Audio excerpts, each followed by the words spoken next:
Hello friend, स्वागत है आप सभी का हमारे अपने चैनल नॉलेज हब में। तो आज हम पियाजे की मॉरल डेवलपमेंट थ्योरी को डिस्कस करेंगे, जो काफ़ी इम्पॉर्टेंट थ्योरी है और अक्सर सीटेट एग्ज़ाम में पूछा जाता है। तो चलिए बिना किसी देरी के हम शुरू करते हैं। पहले हम बात करते हैं मोरल डेवलपमेंट, यानी कि नैतिक विकास का मतलब क्या होता है, आखिर कि ये होता क्या है। तो जो मॉरल डेवलपमेंट होता है, इसका मतलब होता है learning the difference between right and wrong, कि ये सीखना कि सही क्या है गलत क्या है, and understanding Y something is right और रॉन्ग, कि ये भी समझना कि क्यों ये सही है और क्यों आखिर इसके पीछे क्या कारण है कि ये गलत है। कि नैतिक विकास का मतलब है कि बच्चा धीरे धीरे ये सीखता है कि क्या सही है क्या गलत है, और अगर वो सही है तो क्यों, अगर वो गलत है तो क्यों। इसी को ही मोरल डेवलपमेंट कहते हैं। मोरल डेवलपमेंट में पियाजे ने कहा है कि बच्चे जन्म से ही सही गलत नहीं जानते, जैसे जैसे उनकी सोच बढ़ती है, यानी कॉग्निटिव डेवलपमेंट बच्चे में होता है, वैसे वैसे उनकी नैतिक सोच मोरल थिंकिंग भी बदलती है। फिर उन्होंने दो स्टेजेस दी थी, हिट्रोनॉमस मोरालिटी और ऑटोनॉमस मोरालिटी। तो पहले बात करते हैं स्टेज 1 की, हिट्रोनॉमस मोरालिटी, यानी इसको मोरल रियलिज्म भी बोलते हैं, जो 4 से 7 वर्ष तक की एज होती है। इस स्टेज में बच्चा कैसे सोचता है ये बात करते हैं। कि रूल्स भगवान की तरह होते हैं, इसमें बच्चा सिंपल मानता है कि जो रूल्स बनाए गए हैं वो भगवान की तरह हैं। जैसे भगवान होते हैं, रूल्स बना दिए, उनको नहीं बदल सकते, उनको फॉलो करना ही पड़ेगा, यानी जो बड़े बोलते हैं वही सही है। अगर नियम तोड़ा तो सज़ा मिलेगी, पनिशमेंट मिलेगी। इसमें बच्चा ऐसा सोचता है कि बच्चा केवल रिजल्ट देखता है, उसके पीछे क्या इरादा है, क्या इंटेंशन है, ये नहीं देखता है। जैसे आप इधर इमेज में देख सकते हो कि एग्जाम्पल है 10 कप टूट गए, तो बच्चा देखता रहे मैंने कप तोड़ दिए हैं तो अब मुझे सज़ा मिलेगी। पर बच्चा यहाँ ये नहीं देखता कि जानबूझ के तोड़ा है या फिर इंटेंशनली तोड़ा है। फिर एक बार इसका कंसेप्ट, फोकस, एग्जाम्पल, बिलीव देख लेते हैं। तो पहले कंसेप्ट देखते हैं। रूल्स आर एब्सोल्यूट, कि जो रूल्स होते हैं ये एब्सोल्यूट होते हैं, इनको बदल नहीं सकते हैं। भगवान द्वारा या किसी बड़े द्वारा बनाया गया नियम होता है। इसमें फोकस किया जाता है परिणाम पर, ना कि इंटेंशन पे, कि जो हम कर रहे हैं उसका रिजल्ट कैसे आ रहा है, ना कि उसके पीछे का क्या कारण है। बच्चा ये नहीं समझता। एग्जाम्पल, जैसे गलती से बच्चे ने 5 कप तोड़ दिए, तो बच्चा समझेगा कि 5 कप तोड़ना ज़्यादा बुरा है, ना कि एक। मान लो 2 बच्चा, एक मोहन है एक सोहन है। मोहन ने 5 कप तोड़ दिए गलती से, ना कि जानबूझकर। और जो दूसरा है मोहन, तो मोहन ने जानबूझकर 1 कप तोड़ा। तो बच्चा समझता है कि जो गलती है, गलती से 5 कप तोड़ना ज़्यादा बुरा है। और इसमें बिलीव की बात करते हैं तो इमिनेंट जस्टिस ऑकर्स, कि बच्चा कुछ गलत किया है तो तुरंत भगवान या प्रकृति उसको किसी न किसी रूप में सज़ा देगी। इसी को ही हम क्या बोलते हैं, इमिनेंट जस्टिस, कि जो गलती की है भगवान उसको या प्रकृति सज़ा देगी। एग्जाम्पल है इधर एक और, कि टीचर ने कहा है क्लास में कि बात नहीं करनी, रिया धीरे से दोस्त से पेंसिल मांगती है। तो जो स्टेज 1 का बच्चा है, यानी हिस्ट्रोनॉमस एज में जो बच्चा होगा, वो बोलेगा ये गलत है क्योंकि क्लास में टीचर ने बोला था कि बात नहीं करनी। तो रियल गलत है, उसने रूल्स तोड़ा है। लेकिन बच्चा इसके पीछे ये इंटेंशन नहीं समझेगा कि पेंसिल मांगना ज़रूरी है। तो ये हिस्ट्रोनॉमस एज का बच्चा करता है ऐसा। फिर दूसरी स्टेज हम बात करते हैं ऑटोनॉमस मोरालिटी, यानी मोरल रिलेटिविज़म। ये होती है 10 साल या उससे आगे की स्टेज। कंसेप्ट होता है कि रूल्स आर सोशल एग्रीमेंट, कि जो रूल्स होते हैं ये एक सोशल एग्रीमेंट होते हैं। रूल्स इंसानों ने बनाए हैं और इसको हम बदल भी सकते हैं। पिछले स्टेज में बच्चा सोचता है कि इसको नहीं बदल सकते, लेकिन इस वाले स्टेज में बच्चा समझता है कि रूल्स कैन बी चेंज। और focus, intentions matter more than the outcome, कि बच्चे को इंटेंशंस पर ज़्यादा बच्चा फोकस करता है, रिज़ल्ट पर कम। कि अब बच्चे के काम के पीछे की नीयत और इरादे को देखते हैं कि बच्चे ने वो काम जानबूझकर किया या गलती से किया, उसके पीछे क्या इंटेंशन था। एग्जाम्पल हो गया, breaking one curve on purpose is worse than breaking 5 curves by accident. कि बच्चा जानबूझकर एक कप तोड़ना ज़्यादा बड़ी गलती। कि बच्चा सोच रहा है कि अगर किसी ने गलती से 5-10 कप भी तोड़ दिए तो उसने गलती से तोड़ा है, जानबूझकर नहीं तोड़ा। अगर किसी ने जानबूझकर एक कप भी तोड़ा है तो सबसे बड़ी गलती उसकी है कि उसने जानबूझकर किया है। इसमें बच्चा इंटेंशन पर फोकस्ड करता है। बिलीव की बात करते हैं, पनिशमेंट इज़ मोर ऑटोमेटिक। कि इसमें सज़ा है हमेशा तुरंत नहीं मिलती, इंसान तय करता है कि उसको क्या सज़ा मिलनी चाहिए, कैसा काम किया है, उसने इंटेंशनली किया है तो उसको ये सज़ा मिलनी चाहिए। ये कौन डिसाइड करता है इस स्टेज में? इंसान डिसाइड करता है। इस स्टेज का बच्चा सोचता है कि जो रूल्स होते हैं बदल सकते हैं। इंटेंसली फोकस्ड होता है बच्चा। 10 से और उससे अधिक की एज में, यानी ऑटोनोमस मोरालिटी, मोरल रिलेटिविज्म। आपको बस इसमें इतना याद रखना है, जो ऑटोनोमस मोरालिटी होती है इसको मोरल रिलेटिविज्म भी कहते हैं। जैसे इसमें बच्चा क्या होता है, बड़ा हो गया। पहले हिट्रोनोमस था, उसमें बच्चा छोटा था, 4 से 7 साल तक की स्टेज थी। अब ये बच्चा 10 से आगे तक हो गया, तो यानी बच्चा बड़ा हो गया। तो बच्चा इसमें सोचता है कि रूल्स इंसानों ने बनाए हैं, ज़रूरत पड़ता है तो रूल्स को हम चेंज भी कर सकते हैं। गलती का फैसला इंटेंशन से होगा कि किसने गलती की है तो उसके पीछे उसका इरादा क्या है, इंटेंशन क्या है। फेयरनेस, न्याय ज़्यादा महत्वपूर्ण है।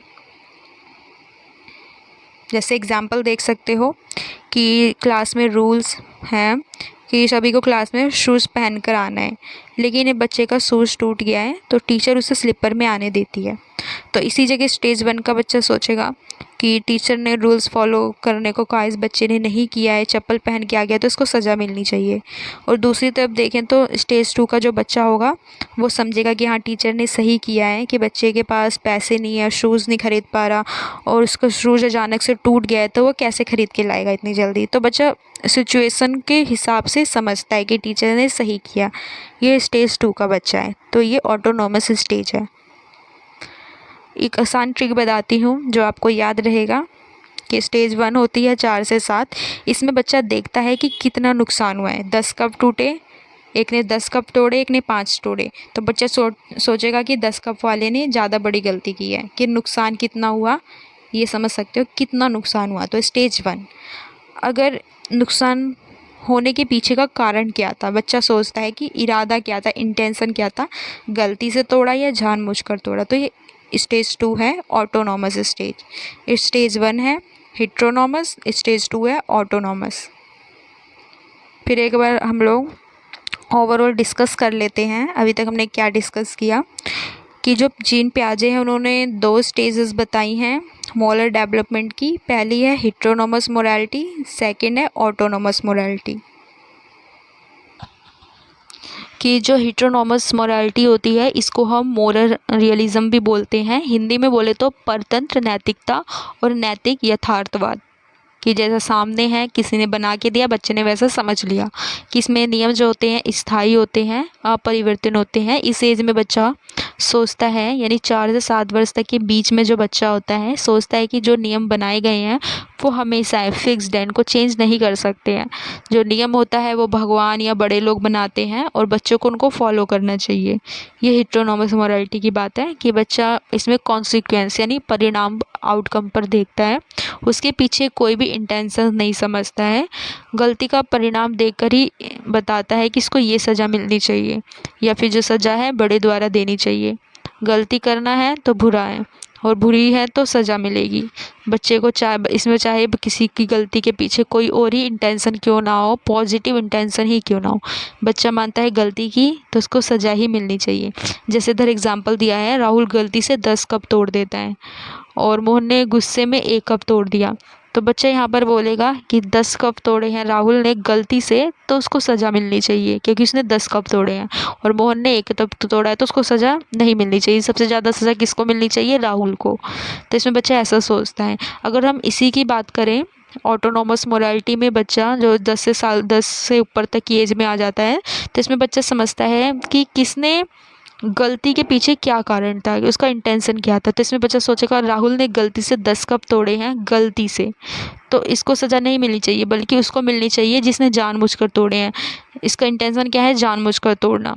तो इसमें बच्चे ने 1 ही कप या आधा ही कप क्यों ना तोड़ा हो, उसने जानबूझकर किया है। तो इसमें मोहन को सज़ा मिलनी चाहिए। तो इसमें बच्चे ऐसे सोचता है।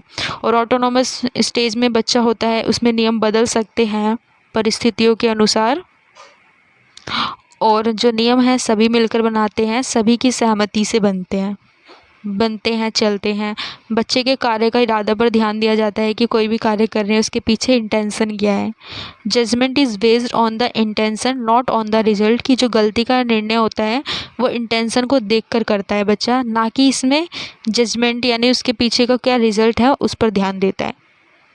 If the intention is good, mistake is understand can be forgiven, कि अगर जो इरादा है इंटेंशन है अच्छा है तो गलती को हम समझ सकते हैं और उसको माफ़ भी कर सकते हैं। इसमें बच्चा ये समझता है। जैसे मैंने अभी राहुल और मोहन वाला एग्जाम्पल दिया था, वही एग्जाम्पल है इसमें, कि 10 वर्ष तक का बच्चा कहेगा कि मोहन ज़्यादा गलत है क्योंकि उसका इरादा गलत है। और अगर यही बात हिट्रोनॉमस वाले बच्चे से करेंगे तो वो बोलेगा कि इसमें राहुल की गलती है क्योंकि राहुल ने ज़्यादा कप तोड़े हैं। तो आप इन दोनों में डिफरेंस समझ जाओगे कि बच्चे में विकास कैसा होता है। फिर एक बार हम कीवर्ड्स देख लेते हैं, ये मैंने शॉर्ट में लिखा है। जो हिट्रोनॉमस होता है इसमें बच्चा आउटकम रिजल्ट पर ध्यान देता है। ऑटोनॉमस इंटेंशन, उसके पीछे का कारण क्या है, एक्शन क्या है, ये डिसाइड करता है बच्चा, यानी इस पर ध्यान देता है। और इसमें अंतर इतना होता है कि जो हिट्रोनॉमस होता है ये 4 से 7 वर्ष तक की एज होती है। इसमें जो नियम होते हैं स्थायी होते हैं, फोकस परिणाम पर किया जाता है। और नियम कौन बनाता है, बड़े लोग बनाते हैं। और इसमें जजमेंट का वेस्ट क्या होता है, आउटकम। दृष्टिकोण होता है ओबीडियंस की, जो भी नियम बनाए गए हैं उसको फॉलो करना ही है। और जो ऑटोनॉमस होता है इसमें बच्चे की एज होती है 10 से आगे, यानी 10 या 10 से आगे, 10 से अधिक। इसमें जो नियम होते हैं चेंजेबल होते हैं, कि बदलने योग्य होते हैं। इसमें फोकस्ड होता है इंटेंशन पर, कि किसी भी काम के करने का इरादा क्या है। और बच्चा नियम कौन बनाता है, इसमें सभी लोग बनाते हैं, कि किसी भी एज के बच्चे हो, उसके एज के बच्चे हों या फिर बड़े लोग हों, इसके पीछे क्या इंटेंशन है, सभी मिलकर रूल्स ये सब वगैरह बनाते हैं। अब बात करते हैं जजमेंट का वेस्ट। तो इसमें इंटेंशन होता है, दृष्टिकोण में कॉपरेशन एंड फेयरनेस, यानी सहयोग और न्याय पर ध्यान देता है बच्चा। अगर आपको हमारी वीडियो पसंद आई है तो कमेंट ज़रूर करें। और आपको इस क्लास के नोट चाहिए तो वो आपको हमारे टेलीग्राम ग्रुप पर मिल जाएगा, जिसका लिंक मैंने डिस्क्रिप्शन में नीचे डाला हुआ है। तो आप वहाँ से हमारे टेलीग्राम चैनल से भी जुड़। तो हम कुछ क्वेश्चन करते हैं अब।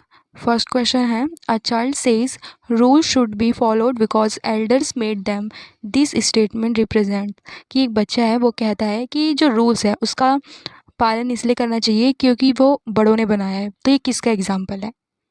तो option A autonomous morality, B heteronomous morality, C formal operational stage, D moral relativism.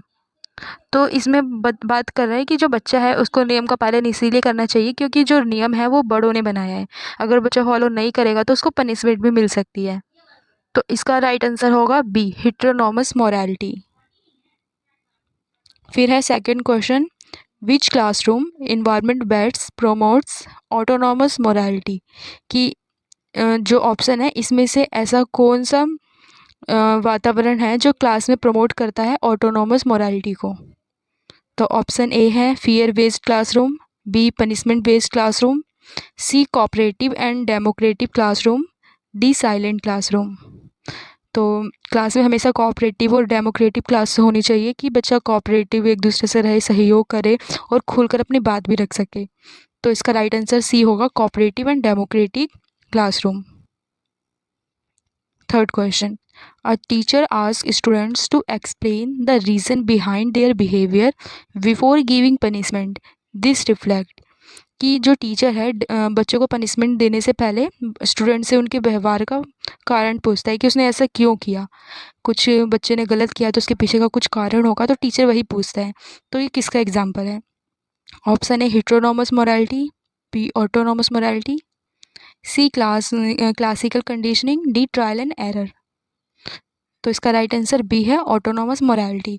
कैसे है? क्योंकि इसमें टीचर उस जो बच्चे ने गलती की है उसके पीछे का कारण पूछता है कि ऐसा बच्चे ने क्यों किया है, तो उसकी वजह जानने की कोशिश करता है। तो इसलिए इसका राइट आंसर ऑप्शन बी है ऑटोनॉमस मोरालिटी। फिर है फोर्थ क्वेश्चन, अकॉर्डिंग टू पियाजे what helps children move towards autonomous morality, कि पियाजे के अनुसार बच्चों को ऑटोनॉमस नैतिकता की ओर बढ़ाने में क्या सबसे अधिक सहायता प्रदान करता है, कि बच्चों को किस तरह से हम ऑटोनॉमस मोरालिटी की ओर बढ़ा सकते हैं। स्ट्रिक्ट पनिशमेंट देकर, ये तो नेगेटिव होगा, ये तो गलत है। Peer interaction and cooperation, C rote learning, D fear of elders. तो सी डी भी नहीं होगा, क्लास में बच्चों को रोट लर्निंग नहीं करवानी चाहिए, बच्चों को ऐसे माइंड में कुछ फिक्स नहीं होगा, बस रट्टाफिकेशन सीखेगा। फियर ऑफ एल्डर्स, अगर बच्चा बड़ों से डरता रहेगा तो अपनी बात किसी के सामने रख नहीं पाएगा। तो इसका राइट आंसर है क्लासरूम में ऐसी सहायता करनी चाहिए जिससे बच्चे को पीयर इंटरेक्शन और कॉपरेशन हो, जो हेल्प करता है ऑटोनोमस मोरालिटी की ओर। तो राइट आंसर ऑप्शन बी है। Fifth question. A child believes that every wrong action is automatically punished by God. This belief is known as, कि एक बच्चा है वो मानता है कि जब भी वो कोई गलती करता है तो उसको सज़ा भगवान स्वयं देते हैं। तो ये किसका एग्जाम्पल है कि बच्चे ने कोई गलती करी, उसकी सज़ा भगवान उसको देंगे। तो बच्चा ऐसा सोचता है, ये किसका एग्जाम्पल है? Option A moral relativism, B imminent justice, C ecocentrism, D conservation.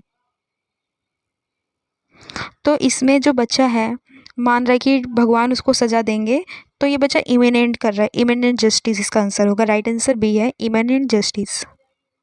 फिर है सिक्स्थ, विच स्टेटमेंट शोज मोरल रियलिज्म, कि इसमें से ऐसा कौन सी स्टेटमेंट है जो मोरल रियलिज्म को दर्शाता है? Option A rules can be change, कि जो नियम है उसको बदला जा सकता है।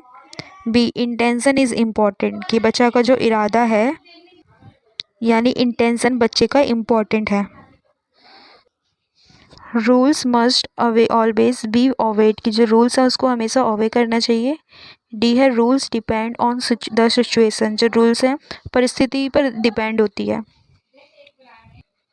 राइट आंसर है option C, rules must always be obeyed. Seventh question, which statement shows moral relativism. अब इसमें भी यही पूछा है कि मॉरल रिलेटिविज्म को कौन सा स्टेटमेंट दर्शाता है। Option A adults are always right, कि जो बड़े होते हैं हमेशा सही होते हैं, कभी गलत नहीं होते। बी रूल्स आर परमानेंट, जो रूल्स होते हैं नियम होते हैं वो स्थायी होते हैं। सी रूल्स में बी चेंज विद एग्रीमेंट, कि जो रूल्स है एग्रीमेंट बातचीत करके चर्चा करके चेंज किया जा सकता है। पनिशमेंट डिसाइड मोरालिटी, की सज़ा ही है वही डिसाइड करती है कि नैतिकता क्या होती है। तो इसमें मॉरल रिलेटिविज्म बताना है, बताओ। तो इसका राइट आंसर है मॉरल रिलेटिविज्म में आएगा कि जो रूल्स होते हैं उसको हम चेंज कर सकते हैं विद एग्रीमेंट। तो राइट आंसर ऑप्शन सी है। 8th क्वेश्चन, पियाजे believed moral development mainly depends on, कि पियाजे के अनुसार जो नैतिक विकास है मुख्यतः किस पर निर्भर करता है। ऑप्शन ए रिवार्ड्स पर, B physical growth, C cognitive maturity and social interaction, D heredity. तो जो पियाजे हैं वो बताते हैं कि जो हम क्लास में बच्चों को मॉरल डेवलपमेंट कराने के लिए सोशल इंटरेक्शन कराते हैं, एक्टिविटी कराते हैं, जिससे बच्चे में कॉग्निटिव मैच्योरिटी आती है। तो राइट आंसर है option C, cognitive maturity and social interaction. 9th, which teaching strategy is not suitable according to पियाजे, कि पियाजे के अनुसार कौन सी शिक्षण रणनीति उपयुक्त नहीं है। Group discussion, B cooperation learning, C blind obedience without explanation, D student participation.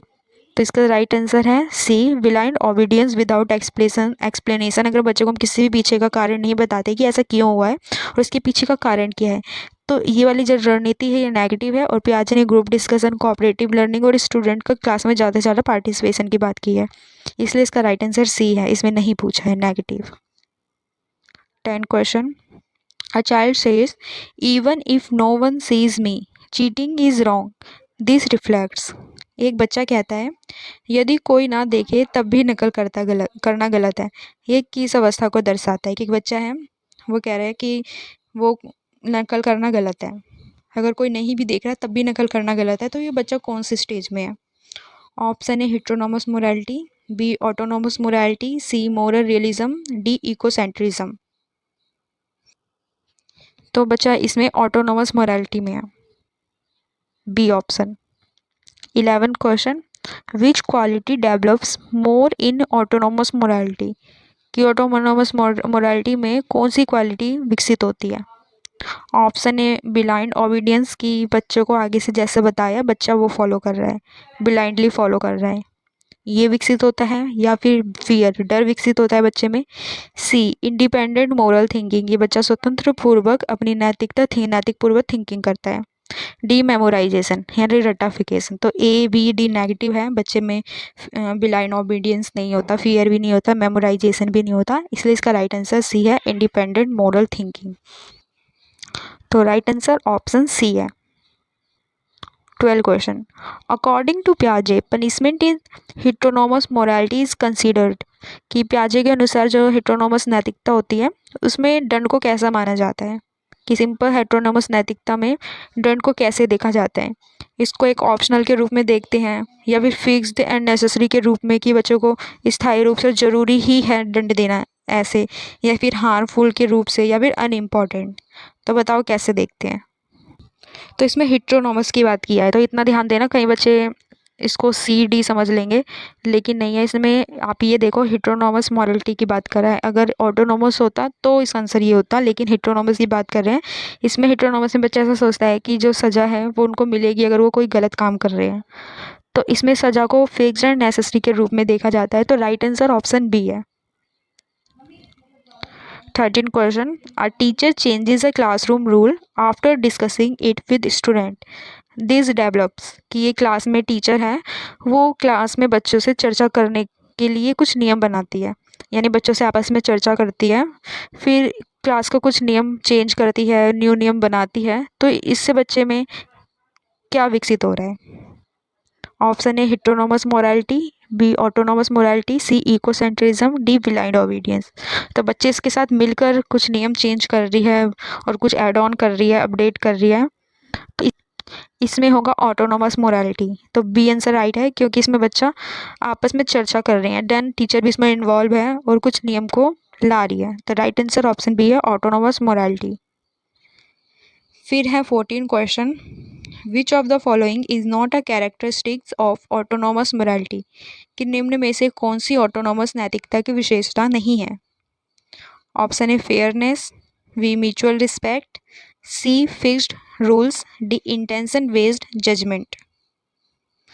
तो जो ऑटोनोमस होता है इसकी विशेषता होती है, इसमें फेयरनेस होती है, न्याय, सहयोग, इन सब की बात की जाती है, म्यूचुअल रिस्पेक्ट की बात होती है, और इसमें इंटेंशन बेस्ड जजमेंट होता है, कि बच्चों को इरादा पता होता है कि किसने जानबूझकर गलती करी है या फिर किसी ने गलती से गलती की है, यानी किसी ने जानबूझ, ये दो एग्जांपल देती है, एक बच्चे ने 1 कप तोड़ा वो भी जानबूझकर, और दूसरे ने 10 कप तोड़ा गलती से।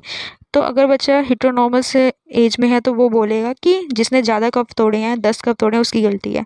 अगर इसी के अपोजिट देखिए बच्चा ऑटोनोमस मोरालिटी में होगा तो बच्चा बोलेगा कि जिसने 1 कप तोड़े हैं जानबूझकर तो उसकी गलती है। तो यहाँ पे इंटेंशन बेस्ड जजमेंट हो रहा है, तो इसमें नहीं पूछा है। तो इसमें ऑटोनोमस में होता है fairness, mutual respect, D intention based judgement, लेकिन इसमें फिक्स्ड रूल्स की बात नहीं की जा सकती। तो इसलिए राइट आंसर ऑप्शन सी है। इसमें बच्चा मानता है कि जो रूल्स हैं उसको चेंज कर सकते हैं विद एग्रीमेंट।